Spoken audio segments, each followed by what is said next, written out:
It is new product time. You can tell. So first up, we're gonna do we're gonna do something a little different this week. Wait, what? We're gonna do something a little different this week. Right. We have Trinket, Bluefruit, and CC3000, and we recently did 3 videos about them.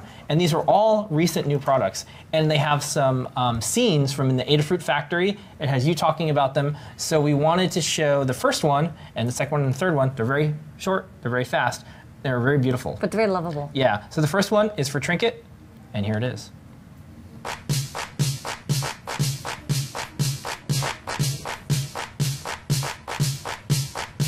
Hey everybody, it's me, Lady Ada, here at my desk here at the Adafruit factory in downtown Manhattan, and I'm going to be talking about another new exciting product.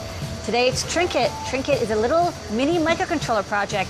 It's small, low cost, low power, so you can keep it in every project you make. Trinket's pretty small, but good things come in small sizes. Up here we have the mini USB jack. This is a way to power the Trinket as well as to upload new programs via the Arduino IDE or AVR Dude. We also have 2 LEDs, a power LED and an indicator LED on the other side.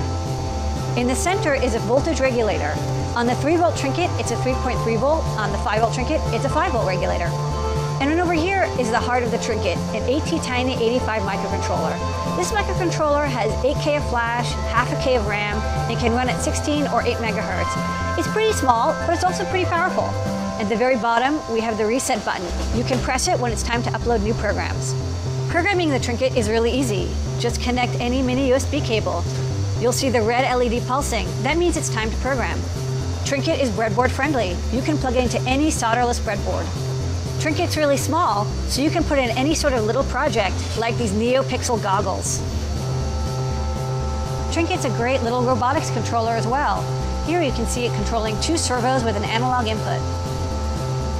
We've got a lot of fun and exciting projects you can do with Trinket on the Adafruit learning system. From an ultrasonic distance sensor to a USB keyboard or a tap tempo gadget. Lots of great ideas on learn.adafruit.com. Trinket is designed, manufactured, tested, and shipped out of the Adafruit warehouse here in downtown Manhattan, New York City. If you think Trinket would be a good addition to one of your projects, please check it out at the Adafruit store.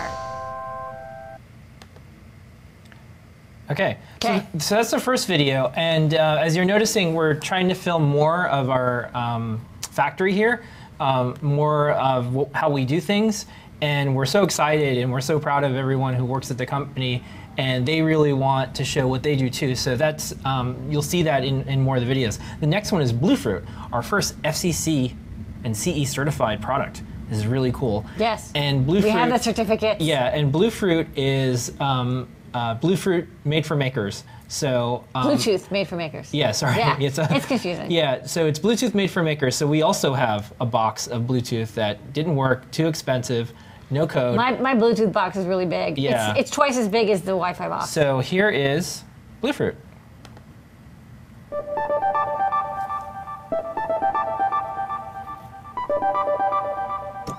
Hey everybody, it's me, Lady Ada, the engineer, here at the Adafruit factory, and I'm going to be talking about another exciting project from my desk.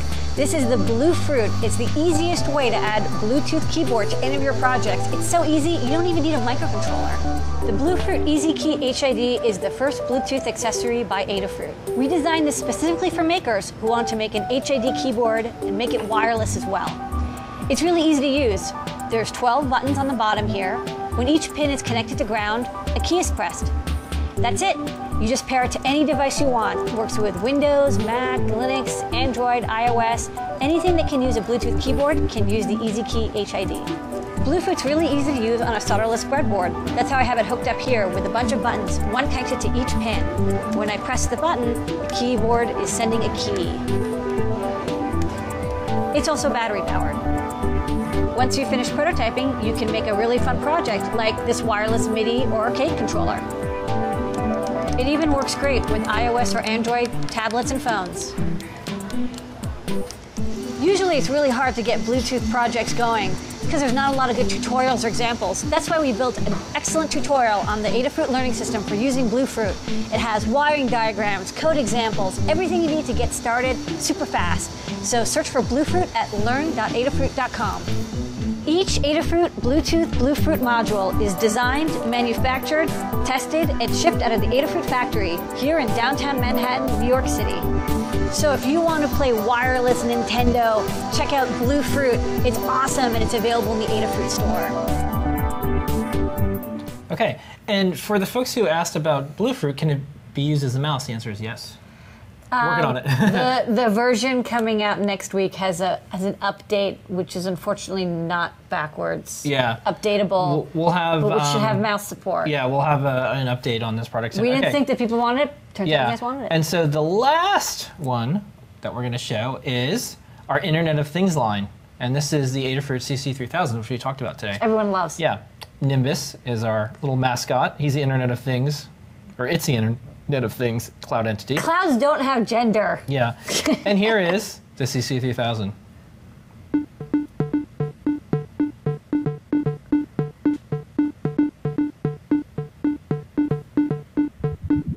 Hey everybody, it's me, Lady Ada, here with another fantastic new product. Today I'm going to be talking about the CC3000. This is the easiest way to add Wi-Fi to your project. The Adafruit CC3000 Wi-Fi comes in two flavors. The first flavor is Breakout Board. It's a small version of the CC3000 Breakout with an antenna, the module itself, power supply, and level shifting circuitry. So you can use it with a 3-volt or 5-volt microcontroller. We also have the CC3000 Wi-Fi in Shield flavor. This is specifically for use with Arduino microcontrollers such as an Uno or Mega. In this case, we still have the CC3000 module and antenna, but we also have a microSD socket and a prototyping area. This makes it much better for microcontroller projects that use an Arduino as the core. Getting started with the CC3000 on Arduino is so easy because we wrote an entire library and example code. For advanced users, we even have a version with a UFL connector so you can attach your own antenna.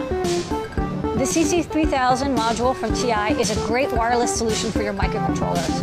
It's fairly low power. It uses SPI, not UART, for communication. It can do TCP and UDP, client and server. It's also easy to configure the SSID and password using a smartphone such as iOS or Android.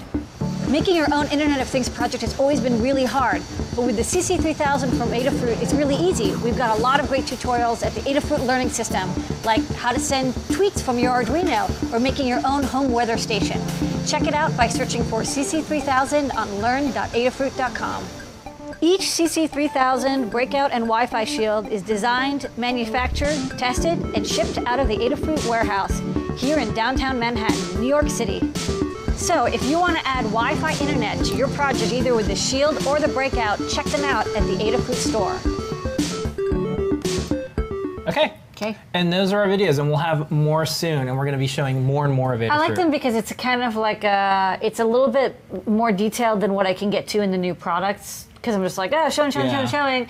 And it's a little bit faster and more fun than the tutorials, which have like tons of details, but like, sometimes you're like, whoa, I don't need every single specification. I just want the overall idea of what this item is, especially as we're getting into the more complicated stuff. Those are by Andrew Baker. Okay. Nice work, Andrew Baker. Next up, let's get to the products You here. rocked that out. So we have a couple of these cards, Lady Ada. What are these cards? Well, these are some, this one is a micro SD card, and we stock these in the store, but this particular one is the RaspBMC update card. So this 4GB card has been preloaded with the RaspBMC, which is an XBMC media center computer software that's specifically for specifically for hiccups, specifically for Raspberry Pi.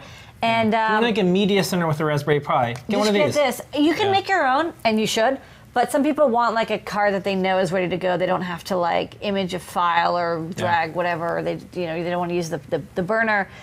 In which case you can definitely just use this and it works really well. Yeah. Okay.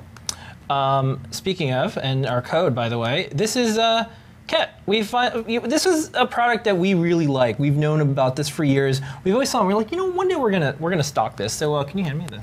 Oh yeah. Yeah. So we have this. It's been Toy of the Year. This is a really cool laser game. This is excellent for kids. And it says Mensa Select on it, but don't hold that against it, okay? Yeah. So basically, what you do is the red player moves around, and what you want to do is bounce the laser off, and eventually when you hit the one of the other players, you win. So that's pretty much it. So we have these. This is a favorite, and for kids, it's great. I just think it's cool because it's got lasers in it. Yeah, it's a laser game, and so I always wanted to play this game. So I was like, this is a cool game. I remember like checking this out. Well, when did this come out? Yeah. Because I think it was around when I was not as a kid, but I was like younger. I want to say 2000, like. One. I mean, it's been out for a while. It's been out for a while. But anyways, I thought it was a cool, because people are asking us like, hey, I want to, like my kids don't always want to learn Python all day. We also want to play board games. What are some games that are like kind of engineering? Yeah. And so we have the Goldilocks. Goldie Blocks? Goldie Blocks game. We have the card game, or the cards for people who do electronics. Well, that's not really a game. I mean, it is. You could play Go Fish. You could play Go Fish. You could play. Do you have a common base emitter? No, I don't know. Whatever. Yeah. I guess you could play games with it. No, go read Horizon Hill. Yeah. Okay. We'll have to invent that game. Okay, next up. We have a new book. Programming Arduino Next Steps, Going Further with Sketches by Simon Monk, who works with us on the Adafruit Learning System. He writes awesome tutorials, and he has a new book out. So to the overhead. We're carrying it. Show this book. Hey, look, it's a book. This is the older overhead. So there you go. Okay. Yeah, it's got all sorts of stuff. It's a little more advanced. Like, it actually has like timer diagrams, how to like do like low power stuff, how to manage your stack using the EEPROM. It's just a little bit more detailed. Okay. But yeah, I don't know. It's cool. All right. It's got good stuff in it. Okay, moving right along. These two products are similar, so I'm just going to go through them at the same time, basically. Okay. These are NeoPixels that you break apart yourself. It is so much fun. A lot of people are buying, they'll buy like a couple hundred NeoPixels, and we totally don't have a problem if you want to buy like 400 NeoPixels, and we break them apart and put them in a little baggie. But if we have to spend that time to do it, and for some people they would rather just get a sheet, and this is how it comes out of the pick and place. Yeah. You get a 4x5 here or a 5x5 here.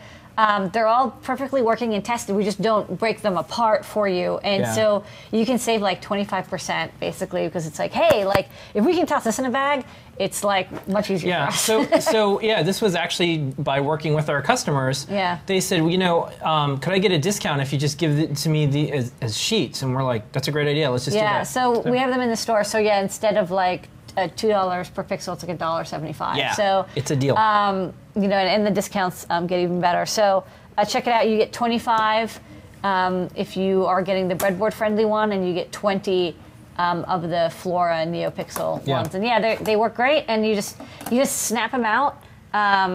They just pop right out.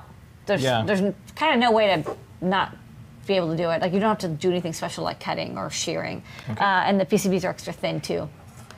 So, all right. Yeah. I don't want to break this apart because it's like it's all nice and perfect. And last but not least, in fact, this is kind of the grand finale. There's two products, but they're very related.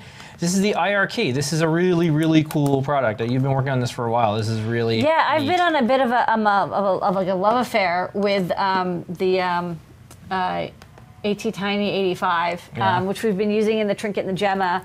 And we got it working with the USB keyboard. Like people have been using the AT-Tiny 85 little microcontroller to do little keyboards and little mouse stuff. And I was like, well, like you only have like 2 pins left because of the USB. And there's just not a lot of pins on this 8-pin chip. But we were actually thinking about having like a XBMC pack, the Media Center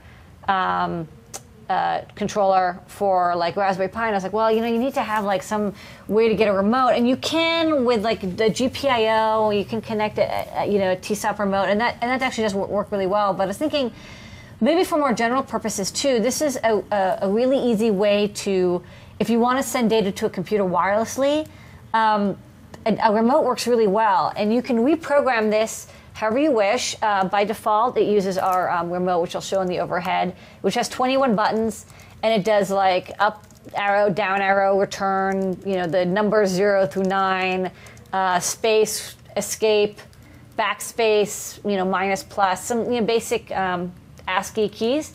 It can also do multimedia keys. If there's a little button that you can see kind of there right in the middle. If you press that button while it's plugged in for just a second, it will switch to multimedia mode. And multimedia mode is very similar, except instead of like up arrow or down arrow, it sends volume up multimedia and volume down multimedia. Multimedia keys are weird. Like, you know, if you have an older keyboard, you don't have these keys, but newer keyboards, you have like a volume down and volume up button. And you don't have to have like the control panel open for them to work. It sends a special command to the operating system. Yeah. And Macs and Windows and even Linux, I believe, respond to these keys. So for example, you can have iTunes in the background and then you can use this to change the volume or even go next track, previous track, play, pause. Even though iTunes is in the background or you're watching a movie and it's like not, doesn't have keyboard focus. Mm-hmm. So I learned all about multimedia keys. This is kind of a general purpose IR to keyboard adapter. It only works with our remote right now. If you want to get into the firmware, you can reprogram it to support other remotes, but every remote has different key codes. And in order to keep everything fitting into 8K, we kind of just made it like works with this guy real well. Yeah. But yeah, it's open source firmware on GitHub, so you want to customize what keys are sent. It's like super easy. Just open up the header file and just change the key code from up arrow to shift or whatever. Yeah. Anyways, let's. I just want to show it on the overhead real fast as well. Let's do that. Hello. You wanna? Yeah, you wanna. Yeah, I gotta kind of get it to. Oh, come on.